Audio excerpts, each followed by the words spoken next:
Here are all of the players we need to be avoiding off the waiver wire coming into week 10, and you need to be careful because there are a ton of traps everybody's making the mistake of picking up. I don't waste your time in these videos. If you appreciate that, hit that subscribe button as we get into it, and like the video as well because nobody else is going to give you the do not add lists on YouTube. But make sure to stick around to the end of the video because I will be giving you a list of players that are 100% safe to drop to make some room on the end of your bench. Starting out with the number one trap of the week, it's going to be Mike Gesicki. And this is situational, so I will be quick. In every game that T. Higgins is healthy, we 100% cannot be starting him. But with Higgins out, Mike Gesicki is actually a little bit of a good option. So I want to give you guys this information. With Higgins in the game, Mike Gesicki is averaging a 5.6% team target share. With T. Higgins out every single week, Gesicki's number goes from 5 all the way up to 19.3% target share. That is insane. Now, granted, the Bengals did have one of the easiest matchups last week, which led him to have an amazing game of over 100 yards and 5 receptions, 2 touchdowns. They put up 41 points, so the fantasy points for Mike Gesicki were there. But it is just a statistic to look at because a lot of people will see the success that Mike Gesicki has been seeing recently and think he's a locked and loaded started tight end that I want to put in my lineups every week, which if we don't have T. Higgins, that might be a fact, but when T. Higgins is healthy and is playing, Mike Gesicki drastically moves down in target volume and first read target share for Joe Burrow. So just to know that he's not an ad for T. Higgins being healthy, and it looks like he will be coming back with T. Higgins. You never know if he's really going to be healthy, but just something to note. But next to Marcus Robinson is another guy that everybody is adding, and I do see why. Last week, he went for 6 receptions, 94 yards, and 2 touchdowns on 9 targets, finishing with 27.4 fantasy points. That just doesn't happen on accident. It's great, but the reality is he has 4 touchdowns in 2 weeks of football, and he saw an increased snap share because Puka was ejected very early in last week's matchup against the Seahawks for throwing a punch. If that didn't happen, he would not have seen the snaps that he did see. Now, granted, he still only saw 70% of the snaps, despite Puka not being in this offense, which is a little bit of a red flag. But we're going to have Puka, we're going to have Cooper Kupp healthy on most weeks, and we did have Jordan Whittington out and inactive in week 9 due to a shoulder injury. He essentially is this team's wide receiver 3 behind those 2 guys. So when he is healthy and he is playing, he made that case for himself. Demarcus Robinson moves down to the wide receiver 4 role, not giving himself much room for fantasy points. He has been putting together a bunch of points, but the touchdowns are going to come down eventually. He can't keep this clip up. So I think we can add him as a trade piece. If you guys want to finesse your league mates and have a little bit of trade bait in those, you can do that. But outside of that, we're not going to be starting him. He's not going to be a safe guy. If you do want tips on how to fleece your league mates in trades, though, I will be dropping a trade video later in this week. So make sure to be subscribed and stick around for that. I would love to help you guys out in that aspect of fantasy football. But moving down, please do not start coming around to Zamir White. I know if you look at the statistics and you look at how this team played in total, it's not really that bad. He had 7 fantasy points on 6 carries compared to Madison, who only had 9 carries. And that touchdown from White last week may make us think, okay, well, maybe he has this goal line role. But if you look at the numbers, nothing has really changed. He only saw 11% of the snaps still, and he was extremely inefficient on those snaps, averaging 1.6 yards per carry.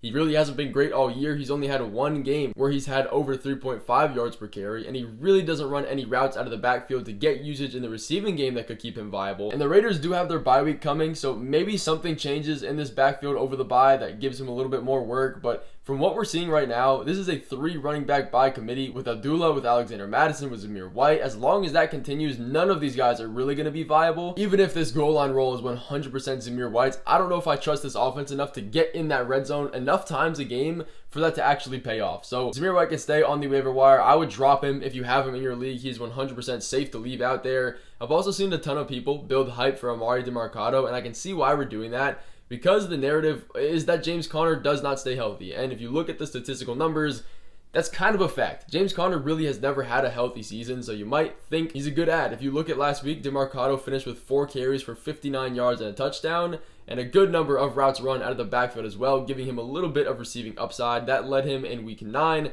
to 16 fantasy points. And the reason the hype is building so fast for him with being a relatively no-name kind of guy is because how he filled in for James Conner last year. In all the games that he filled in while Conner was injured in the 2023 season, he averaged double-digit carries in every one of those games, 4 yards per carry, and a good amount of receptions a game as well, running routes out of the backfield. So he's pretty much everything you want as a handcuff backup running back. But this year is different. 1, James Conner's still healthy and very efficient. Number 2, Demario Mercado pretty much was non-existent. Outside of the 1 53-yard touchdown run that he broke off, he didn't really do much. That was 90% of his fantasy points, and he wasn't really that great. and they still have Trey Benson, the guy that's projected and supposed to be the RB2 in this backfield, and that is still true. If you look at the snap share, James Conner had 48% of the running back snaps, DeMarcado had 24%, and Trey Benson still had 28. All of these running backs had a good game. Benson finished with 12.5 fantasy points on 8 carries, and James Conner had 18 carries for 14.9 fantasy points. So even if we were to come to a point where James Conner gets injured, it doesn't look like we can trust Emari DeMarcado or even Trey Benson at that point to be the true workhorse RB1, which is why a lot of people were holding these running backs as handcuffs. At this point, I don't think it's worth holding either of them because it's not going to be a workhorse role. They're not going to be valuable enough next to Kyler Murray that does take rushing upside and touchdowns in the red zone.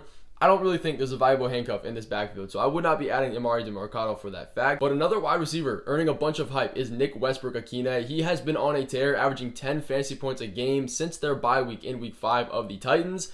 And now, without DeAndre Hopkins on this offense, his snap percentage has gone from 30% all the way up to 90+%. He is clearly the wide receiver 2 in this offense, and all of these stats look good. When you look at his game log and the snaps he's seeing, his volume is increasing with those opportunities, but he really hasn't done that much outside of scoring a touchdown in every single game since their week 5 bye, which is why his fantasy point number has been so high, despite not averaging more than 4 receptions a game. And the reality of it is there's no way we can trust a wide receiver 2 on this Titans offense, regardless of who the quarterback is. If it's Will Levis, especially not. If it's Mason Rudolph, that's not much better. At least the passing volume is there. But if we can't trust DeAndre Hopkins, a very good wide receiver on his own team, how can we trust Nick Westbrook-Ikhine, a number 2 wide receiver that's not on the same comparable level of DeAndre Hopkins? Now, Calvin Ridley, clearly the wide receiver 1. Yes, he's going to take the tough coverage and maybe open up a little bit of the field for Westbrook, but even then, he's not going to be a guy that's viable enough to really put in our flex spots. And at the end of the day, that's what we're trying to add these players for on our roster, guys that have potential to maybe earn that spot or are at that spot right now. I don't see that happening on this roster, but another wide receiver we can't go through and add is Josh Palmer.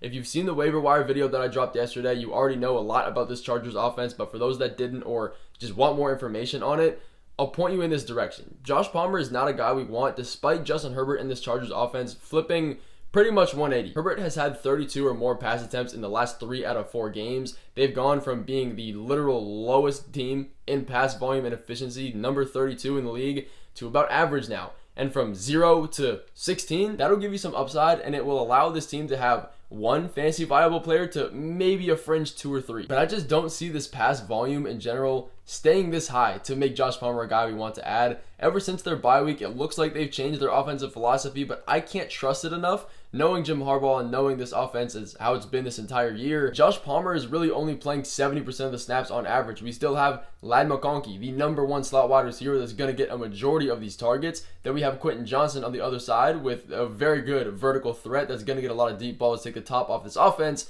And then we have Josh Palmer in the middle there. Even if Palmer did drop 14.3 fantasy points last week and he's averaging just under double digits since their bye week in week 5, again, that follows the offensive efficiency and how that's been increasing. Justin Herbert's passing attempts and volume is projected to go down this week, so we will see what happens with that. But very quickly, Grant Calcaterra for the tight end position is a guy that I don't see the appeal for. Yes, A.J. Brown is injured and dealing with another knee injury. It doesn't look to be serious, but it is a fact that with A.J. Brown out, the Eagles are running a lot more 2 tight end sets and 12 personnel, which is going to keep Grant Calcaterra on the field a lot more, especially when we have Dallas Goedert out with injury and dealing with that on his own. So the combination of all these facts has allowed him to see an 85% snap share on average since their bye week in week 5 and about 3 receptions a game, running a good amount of routes at the tight end position. But Goedert is projected to return in week 10, and even if he doesn't and A.J. Brown is out, I don't trust this offense to facilitate the ball around to other guys outside of Smith and outside of Saquon Barkley. Those are the 2 that they run their offense around when A.J. Brown is not healthy, especially when we have a ton of other streamable tight ends on the waivers. We don't need to be adding him. There's way more high upside guys. Again, check out the waiver video if you do want to see who is on that list. But I wouldn't be taking my chances on Daniel Jones either. There's a ton of teams that are on bye this week, so if you need a fill-in guy, I could see it, because the Giants and Daniel Jones do get a matchup against the Carolina Panthers, and this is the place to stream him if you're ever going to do it. They allow the most points to quarterbacks and wide receivers, a bunch to running backs as well. They're the easiest defense to play against, but he is extremely unpredictable. He has had more games under 8 fantasy points than he has over 20. That's just not something you want at the quarterback position, and the 24-point game against the Commanders last week has a lot of fantasy owners wanting to pick him up here, but he's projected for under 200 passing yards in this Week 10 matchup against the Carolina Panthers. If you can't even put up over 200 against a Panthers defense, we have some issues. Now, it's very hard to predict. He might go for 250, he might go for 150. You never really know. He didn't have any turnovers last week, and he had a rushing touchdown. The rushing upside is going to keep him viable, but I don't know if I want to trust it. Again, when there's a bunch of viable streaming options, if you have any questions on who that's going to be this week in your roster, let me know in the comments. I do try to get to every single comment. But Cooper Rush is another quarterback we don't need to be going with. While only playing 29% of the snaps, he had 25 pass attempts for 113 yards and a touchdown with 11 fantasy points. Like, that's pretty decent on 29% of the snaps. That's less than half a game. And then that's compared to Dak. He played 62% of the snaps, had 24 pass attempts, 12.3 fantasy points. So we're looking at Dak Prescott. He is placing himself on IR. He's not eligible to come back until week 14 with a hamstring injury. It honestly could be longer than that. We could see Cooper Rush or even Trey Lance come in at quarterback at this point, and CeeDee Lamb is considered week to week. Even if we have CeeDee Lamb playing and they just signed Jonathan Mingo, a little bit more wide receiver help, I don't see Cooper Rush being viable enough and trustworthy to be in our rosters. The good news is that this Cowboys offense is going to continue to be pass heavy. I mean, Cooper Rush had more passing attempts than Dak did in a quarter of football essentially, and they are third in passing attempts. That's just the offensive philosophy. I do expect Rico Dowdle to take a little bit more of this role. He has been increasing his snaps and increasing his volume. Even Mike McCarthy has come out and said that he deserves more run in this offense, so I do expect them to lean on him. But Cooper Rush has been in this offense before, and we've seen his pass volume. It is very high. It is similar to Dak. Now, is he going to have as high of a fantasy point per reception number to these other wide receiver options? Probably not. But CeeDee Lamb is the only viable wide receiver in this team anyways. Even when Brandon Cooks comes back, you're not going to be starting any of those guys. Again, he has zero rushing upside. He's a little bit older. But now for the list of players you have been waiting for that we can go ahead and drop. They are 100% safe. The first guy is going to be Ty Chandler. The Vikings have brought in Cam Akers from the Texans, and in his first active game last week, he saw 22% of the snaps with 6 carries and 46 yards and a good amount of routes run out of the backfield compared to the other running backs and Aaron Jones. Aaron Jones is obviously the RB1 workhorse guy. If he were to go down, the only reason you're going to be rostering any of these backups is because of that fact, and it looks like Cam Akers has 100% taken that role from Ty Chandler. Chandler hasn't really been effective and efficient all year, but Chandler didn't even see the field last week, so there's no reason he should still be rostered in 30% of leagues. Go ahead and drop him. Also, Dalvin Cook belongs on the waiver wire as well, not on your team. A lot of hype was building for him because he got elevated from the practice squad and saw a couple of snaps 2 weeks ago. It's not anything. He only got elevated because Rico Dowdle was dealing with illness and Zeke was not playing. Zeke now comes back this week and has his most yardage since week 1. Zeke is also not a guy that I want to be adding, but Dalvin Cook back on the practice squad, not even on the roster at this point. So if you have Zeke and Dalvin, drop them both. I don't understand how Zeke is still in about 30% of leagues as well. He did have 10.8 fantasy points last week against the 49ers and a touchdown, but I don't want to do it, especially with Cooper Rush at quarterback here. This backfield is 100% Rico Dowdle's. Jonnu Smith is another droppable tight end. With Tua getting more healthy and getting acclimated to NFL speed football, he's not going to be looking for those tight end check down routes, especially when you have Devon Achane leading this team in receptions. If you isolate all of his receiving numbers, he's the wide receiver 30 on the year. He is the check down guy if he's going to throw it. So Jonnu Smith is that in-between person. When you have Tyreek, when you have Jalen Waddle, yes, they haven't been performing amazing, but they will in due time. Jonnu Smith is kind of on the wayside now, and he is splitting time with some other tight end options here. But that is going to finish off this video. Thank you guys so much for watching. I will see you in the next one coming soon.